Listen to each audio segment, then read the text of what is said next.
തൃക്കുന്നത്ത് ക്ഷേത്ര സംരക്ഷണ സമിതിയും സേവാഭാരതി മണലൂരും സംയുക്തമായി അന്താരാഷ്ട്ര യോഗാ ദിനാചരണവും യോഗ പരിശീലനവും സംഘടിപ്പിച്ചു. തൃക്കുന്നത്ത് ക്ഷേത്രം ഹാളിൽ നടത്തിയ ചടങ്ങ് യോഗാചാര്യൻ ബൈജു മരോട്ടിക്കൽ ഭദ്രദീപം കൊളുത്തി ഉദ്ഘാടനം നിർവഹിച്ചു.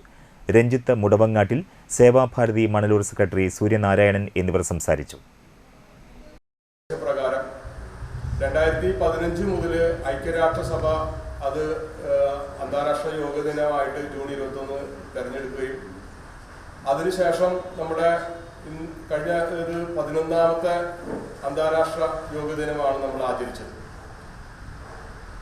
വീണ്ടും നമ്മുടെ ഭാരതം ജഗദ്ഗുരു സ്ഥാനത്തേക്ക് വരുന്നു എന്നുള്ളതിൻ്റെ സൂചനകളാണ്, അല്ലെങ്കിൽ നമുക്ക് അതിനുള്ള സന്തോഷത്തിൻ്റെ ആ ഒരു സന്ദർഭങ്ങളാണ് നമുക്ക് ഇപ്പോൾ കാണാനായിട്ട് കഴിയുന്നത്.